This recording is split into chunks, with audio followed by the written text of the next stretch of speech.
उसका एक अध्याय से लेके मतलब 18वां वचन से लेके 25 तक पढ़ना शुरू करेंगे। यीशु मसीह का जन्म इस प्रकार से हुआ। यीशु मसीह का जन्म इस प्रकार से हुआ, पूरा 25 तक पढ़िए। यीशु मसीह का जन्म इस प्रकार से हुआ, जब उसकी माता मरियम की मंगनी हो गई तो उनके इकट्ठे होने से पहले ही वह पवित्र आत्मा की ओर से गर्भवती हो पाई गई। अतः उसके पति यूसुफ ने, जो धर्मी था और उसने उसे बदनाम करना नहीं चाहता था, उसे चुपके से त्याग देने का विचार। अभी देखो, सुनिए ध्यान से, ध्यान लगा के। जन्म हुआ, किसका जन्म हुआ? यीशु मसीह का जन्म हुआ। और उसकी मंगनी किसके साथ हुई थी? यूसुफ के साथ। किसके साथ हुई थी? यीशु मसीह के जो पिता, जो आत्मिक लगा सकते हैं, क्योंकि शरीर के पिता वो नहीं है, क्योंकि यीशु मसीह आत्मा से जन्मे। और वह क्या हुआ कि अब वो मंगनी तो हो गई थी, लेकिन मरियम प्रेग्नेंट हो गई, पेट में बच्चा आ गया। यूसुफ ने बोला ये तो बदनामी हो जाएगी, मैं ऐसा करता हूँ मरियम को क्या कर देता हूँ, तलाक दे देता हूँ। मरियम को क्या कर देता हूँ, तलाक दे देता हूँ, ताकि क्या हो, मेरी भी बेइज्जती ना हो कि कुंवारी से ही पुत्र जन्म शुरू हो गया है ना। तो उसने क्या करा, आगे बढ़े। जब इन बातों के सोच ही में, अब मैं यूसुफ सोच ही रहा था कि मरियम को मैं छोड़ देता हूँ, और क्योंकि वह कुंवारी से बपुत्र जन रही है, इसलिए मेरा नाम बदनाम होगा, इसी मैं क्या करता हूँ, उसको छोड़ देता हूँ। आगे, जब वह इन बातों के सोच में ही था तो प्रभु का स्वर्गदूत उसके, अब इतनी सोच में ही था तो प्रभु का स्वर्गदूत क्या हुआ, सपने में दिखाई देकर कहने लगा। अब यूसुफ को सपने में आकर कहने लगा, हे यूसुफ, दाऊद की संतान, दाऊद की संतान, तू अपनी पत्नी मरियम को अपने यहाँ ले आने से मत डर। कहता है कि मरियम को घर में ले आ, मत डर। वो कोई गलत काम नहीं किया उसने, वो पवित्र आत्मा से जड़ी हुई है, उसके जो पेट में है वो महान सर्वशक्तिमान परमेश्वर है, उसे तो डर मत, उसे अपने घर में ले आ। क्योंकि यूसुफ उसे नहीं ला रहा था, क्योंकि यूसुफ क्या कर रहा था, डर रहा था कि लोग मुझे क्या कहेंगे, लोग मुझे क्या कहेंगे, ताने मारेंगे। ऐसे आप आज भी संसार में हैं, बहुत सारे लोग मसीह में नहीं आते, लोग कहते हैं कि नहीं अभी नहीं जाना, बाद में जाएंगे, सोचते हैं अभी टाइम नहीं है, नहीं दो अभी ये डॉक्टर की दवाई पूरी होने दो, नहीं ये काम पूरा होने दो, फिर यीशु के पास जाए। डरते हैं यीशु से लोग, सत्संग में नहीं जाते, चर्च में नहीं जाते, प्रचार नहीं सुनते। लेकिन ये यूसुफ भी डर रहा था, लेकिन सपने में यूसुफ के पास स्वर्गदूत ने आके कहा, तू डर मत, तू उसे अपने घर में ले आ, डरना मत, क्योंकि वो जो उसके पेट में है वो साधारण नहीं है, वो सामर्थी परमेश्वर। बोलो हालेलुया। आगे, क्योंकि जो उसके गर्भ में है यह पवित्र आत्मा की ओर से है। ये पवित्र आत्मा की ओर से है। यीशु किसकी ओर से है? उसके पेट में पवित्र आत्मा की ओर से। तो ये पवित्र आत्मा यीशु के पेट में है, क्योंकि दुनिया पर पाप ही पाप फैला हुआ था, दुनिया पे गंदगी ही गंदगी फैली हुई थी, कोई पवित्र नहीं था। परमेश्वर ने मरियम को देखा, वह मटका बना रही थी, और मटका बनाते बनाते मेहनत करने वाले लोगों के साथ परमेश्वर होता है मेरे अजीजों। बेले बैठ के खाने वालों के साथ परमेश्वर नहीं होता, मेहनत करने वालों के साथ रब भी होता है। रब भी उनकी आमदनी में क्या देता है, बरकत देता है। अब मरियम मेहनत करने वाली है, बर्तन बनाती है। लोग कहते हैं मरियम क्रिश्चियन परिवार से, ईसाई परिवार से, ऐसे परिवार से, लेकिन जब हम मरियम का काम देखते हैं, वो क्रिश्चियन का नहीं था, वो मटके कुम्हार की तरह थी। क्या थी वो? कुम्हार जाति से थी, शायद कह सकता हूँ, मैं प्रमाण पत्र नहीं दे सकता, लेकिन उसका काम क्या था? बर्तन बनाना, मिट्टी के बर्तन बनाना। वह बर्तन बना रही थी और परमेश्वर की नजर उस पे होगी। हालेलुया। याद रखो, यदि आप भी मेहनत कर रहे हो इस संसार में, अपने परमेश्वर की नजर जब आप पर पड़ गई, आप दुखी हो, लाचार हो, बीमार हो, गरीब हो, आपकी समस्याएं बड़ी हैं, याद रखिए, यदि परमेश्वर आपके जीवन में आ जाए, वह आपके प्रश्न को देखे, वह परमेश्वर आपके भी जीवन में बड़ा चमत्कार कर सकता है। हालेलुया। मरियम को जब उसने देखा, तब मरियम मेहनत कर रही थी और पवित्र आत्मा ने उसके अंदर समा गया और यीशु का स्वरूप बन गया। हालेलुया। मैं सच कहता हूँ, यदि आप मेहनत करने वाले हो, अपनी जिंदगी अपनी लाइफ को स्ट्रगल में जीने वाले हो, दुख बीमारी कष्ट मेरा और आपका हिस्सा है। यदि आप कहते हैं कि बीमारी मुझे नहीं आनी चाहिए, तो आप झूठे हैं। आपको बीमारी आना जरूरी है, दुख आना जरूरी है, परेशानी आना जरूरी है। जब तक आपको बीमारी दुख नहीं आएगा, आप कष्ट को नहीं समझ पाओगे, इस दुनिया को नहीं समझ पाओगे। बोलो हालेलुया। इस दुनिया को जीतना है तो दुख बीमारी के साथ आगे बढ़ना है। आप दुख बीमारी के साथ आगे बढ़ो। ये बीमारी दुख परेशानी कष्ट मेरा कुछ नहीं बिगाड़ सकता, आएगा। इसे पाँव के नीचे लग लो, तब जाकर मसीह लाइफ आपकी पक्की है। मसीह ड्रामेबाज लाइफ नहीं है। जब अकेले होते हो, चलो बियर पी लेते हैं, स्मोक कर लेते हैं, सिगरेट पी लेते हैं। कुछ लोगों को पता, प्रॉफिट को कुछ नहीं पता। प्रॉफिट शब्द ऐसे नहीं लग गया मेरे साथ। पता है मैं क्या आपकी लाइफ में क्या है, मैं सब जानता हूं। नबी से कुछ छुपा हुआ नहीं। कुछ लोग इतने पवित्र बन जाते हैं, पाश जी मैं आज तक तिनका नहीं मुंह में छुआया और मैंने पता है तू कल्ला कितना होना। ऐसे भी लोग, कुछ लोग जो आज मुझे प्रभु ने बताया, कुछ लोग तो मुझे पता है, लेकिन कुछ लोग हैं जो आज मुझे प्रभु ने बताया कि यहाँ कुछ व्यक्ति हैं कि जो छुपके से करते हैं। याद रख, परमेश्वर से कुछ छुपा हुआ नहीं है। हालेलुया।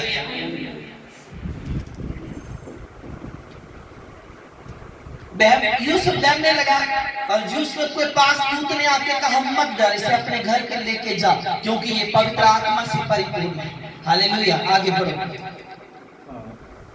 वह पुत्र जनेगी और तू उसका नाम यीशु रखना। वह पुत्र जनेगी। अब सिर्फ पवित्र आत्मा का झोंका सा आया है, आते ही दूतों ने आके नाम भी बता दिया। हालेलुया।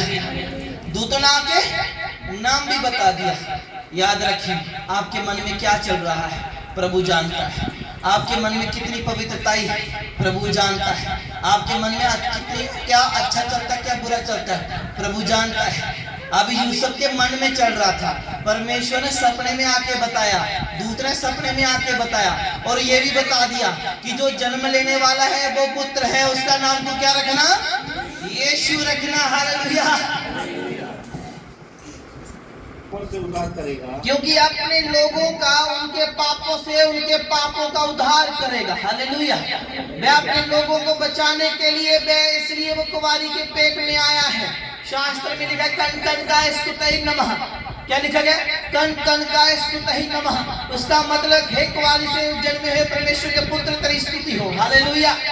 ये नहीं है कि हमारा केवल बाइबल में ही लिखा गया कि यीशु मसीह जन्म लेंगे, ये तो हमारे शास्त्र धर्म शास्त्रों में लिखा गया है। कण कण का स्तुति नमः। कुंवारी से जन्मे हुए परमेश्वर के पुत्र तेरी स्तुति हो। इसलिए वो कुंवारी से जन्मा, उसमें कोई पाप नहीं था, निष्कलंक था। इसलिए वो मुझे और आपको भी निष्कलंक और पापी नहीं देखना चाहता। वो कहता मेरे लोग निष्कलंक रहे। एक बीड़ी का आदी नहीं होना चाहिए व्यक्ति, एक तंबाकू का आदी, एक नशे का आदी, एक गंदे कामों का आदी नहीं। अपनी लाइफ जियो तो सक्सेसफुल लाइफ जियो। हालेलुया। तुम्हें प्रभु ने राजा बनाया है। तुम्हें प्रभु ने क्या बनाया है? राजा बनाया है। तुम भिखारी मत बन जाओ, मांगने वाले मत बनो। तुमने मांगने वालों को देने के लिए प्रभु ने बनाया। हालेलुया। सिर्फ ये जो वचन प्रभु ने भविष्यवक्ता के ये पूरा हुआ कि जो भविष्यवक्ताओं के द्वारा बोला गया था पूरा होना जरूरी है। हालेलुया। जो भविष्यवक्ता बोलता है वो पूरा भी होना चाहिए। हर बात में नबी नहीं होना चाहिए। आज लोग जो नबी नहीं है वो भी नबी लगा के बैठे हैं। किस चीज का प्रॉफिट करना है हमको? जब प्रॉफिट संजीव कहते हैं ना, तो वो रूहों का प्रॉफिट है, पैसे का प्रॉफिट नहीं है। मुझे पैसे का प्रॉफिट नहीं। और चर्च में जाते आप लोग कर्जा देकर भी दशमांश देते, दान दशमांश देते। आप कर्जा देकर भी लोगों को मिलने के लिए आप एडवांस में पैसा देते। फिर आप कहते हो कि प्रभु मेरे जीवन में चमत्कार नहीं हो रहा। पहले ये बताओ, तुम भीख मंगे हो? नहीं हो। तुम क्या अपाहिज हो? नहीं हो। क्या तुम मांगने वाले हो? नहीं हो। यदि तुम कमाने वाले हो, जो परमेश्वर का है, तुम नहीं दे रहे तो परमेश्वर तुम्हारे लिए क्यों करे? इसी तो यदि तुम चाहते हो कि मेरे लिए परमेश्वर कुछ करे, तो अपना पेट थोड़ा कम खाकर परमेश्वर को देना शुरू करो। हालेलुया। आगे पढ़ो, आगे पढ़ो। देखो एक कुंवारी गर्भवती होगी। देखो एक कुंवारी गर्भवती होगी और एक पुत्र जनेगी। एक पुत्र जनेगी और उसका नाम इम्मानुएल रखना। उसका नाम इम्मानुएल रखना। क्या रखना? इम्मानुएल रखना। ये यीशु का दूसरा नाम है जो स्वर्गदूतों ने बताया। पहला नाम क्या था? जो स्वर्ग से आया है। क्या नाम है? यीशु। दूसरा नाम इम्मानुएल। इम्मानुएल का मतलब क्या है? इसे पढ़ेंगे, पढ़ो।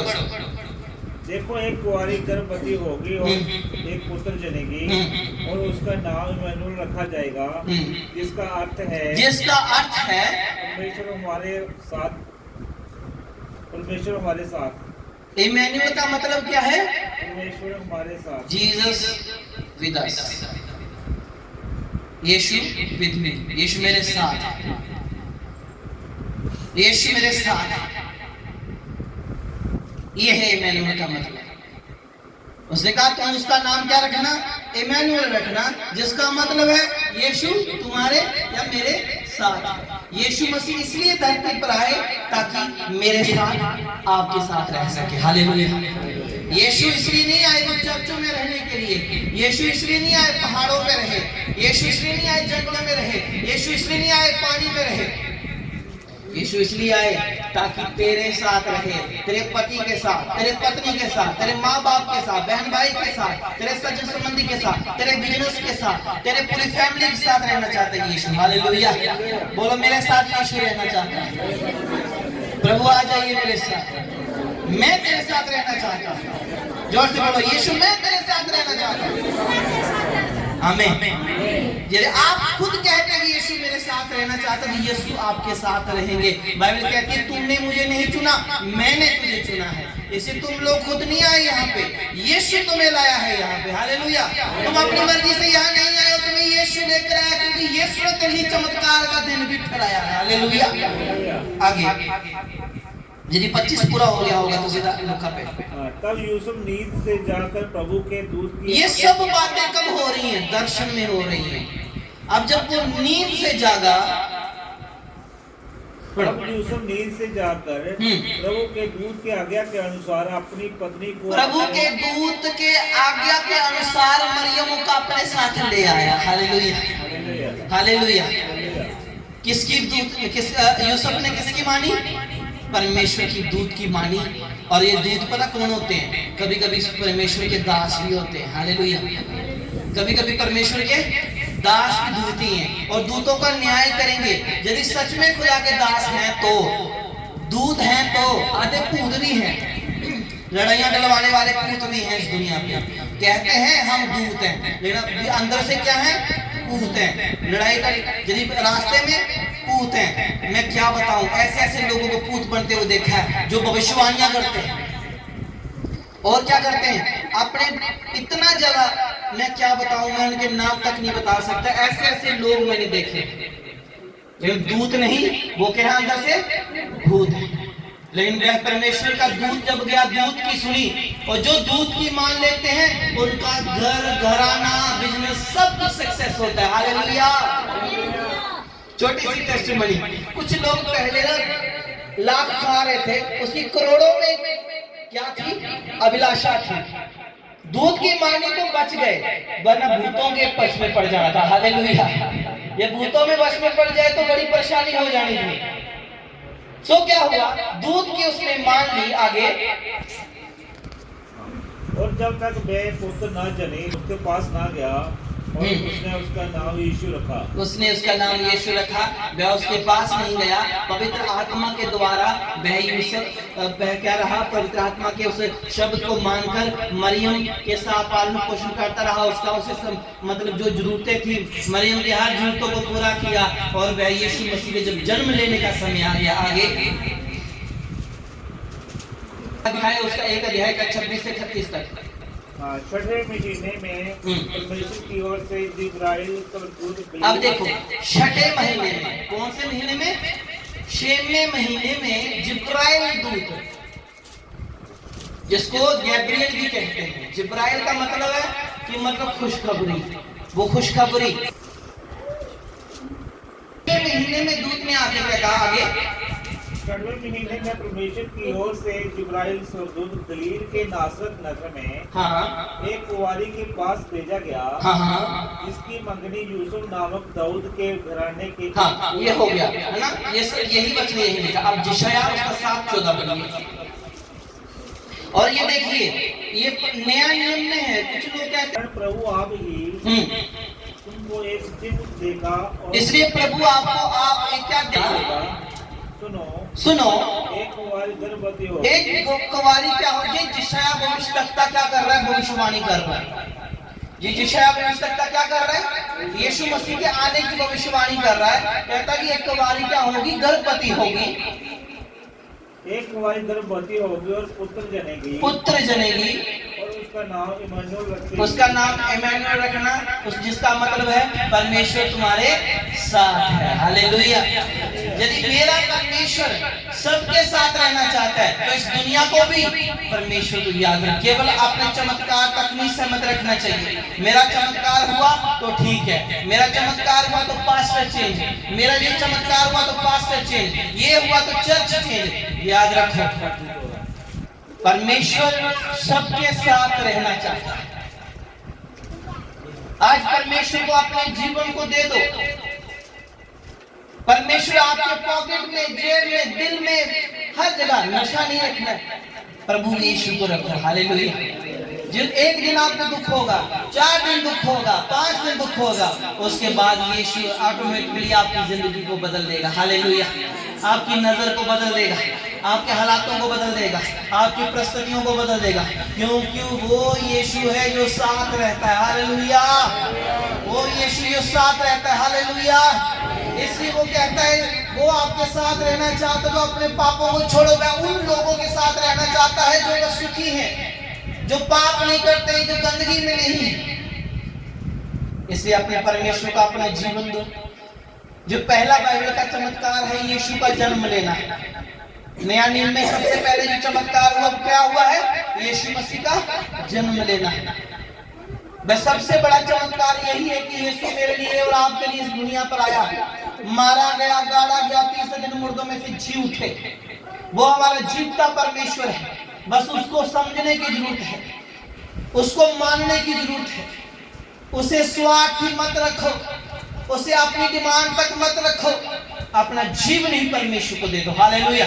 जब अपना जीवन आप प्रभु को दे देते हैं तो परमेश्वर आपके जीवन की हर मुसीबत को, हर कष्ट को दूर रखने की शक्ति रखता है। वो कहता है कि मैं तेरे साथ रहूंगा। इमानुएल का मतलब कि मैं क्या है? वो हमारे साथ है। यदि यीशु हमारे साथ है तो तुम्हें डरना नहीं है। डॉक्टर ने तुम्हें बोल दिया ये बीमारी लग गई है, कोई बात नहीं, यीशु मेरे साथ है। नहीं कोई चारा चल रहा, जिसका कोई नहीं है, नहीं चारा चल रहा, बोल दो प्रभु तू ही है। हालेलुया। जिसका कोई सहारा नहीं, उसका यीशु सहारा। जिसकी दुनिया में सारे सहारे हैं फिर भी उसका सहारा नहीं बन रहा, तो वो क्या है? गुनाहगार है। वो क्या है? गुनाहगार है। जिसका कोई नहीं, उसका यीशु मसीह है। जिसका सब कोई है फिर भी वो ठीक नहीं हो रहा, तो समझ लो गलती। प्रभु को सौंप दीजिए और उस प्रभु से कह दीजिए, प्रभु तू मेरे साथ है। यीशु तो इसलिए इस धरती पर आया ताकि तू पापियों को बचा सके, नशेड़ों को बचा सके, गंदगी में फंसे हुए लोगों को बाहर निकाल सके। इसलिए मेरा यीशु आया। यीशु चमत्कार करने के लिए आए। सबसे बड़ा चमत्कार उसका जन्म है, क्योंकि इसलिए वो आया ताकि मैं और आप इस दुनिया से, गंदगी से, पाप से बाहर क्यों नहीं हो रही? कुछ गवाहियां फेक हैं, कुछ गवाहियां झूठी हैं, कुछ गवाहियां पैसे लेकर दी गई हैं, कुछ गवाहियां सिर्फ यूट्यूब के ऊपर फेमस होने के लिए है, कुछ गवाहियां सोशल मीडिया पर फेमस होने के लिए है। रियल लाइफ में देखो तो इतना बड़ा कुछ नहीं हुआ आपकी लाइफ में।